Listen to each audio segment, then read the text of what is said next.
mug cake. For this you'll be needing Nutella, baking powder, milk, flour. So let's get started. We'll be adding 4 tablespoons of flour in it. Time for half teaspoon baking powder. Time to add 3 tablespoons of milk. Time to mix all the ingredients we have added so far.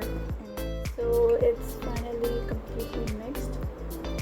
Time to add 2 tablespoons of Nutella in this. Time to mix all the ingredients now. Let's put it in the microwave for a minute. Ooh. Time to add Nutella over the top.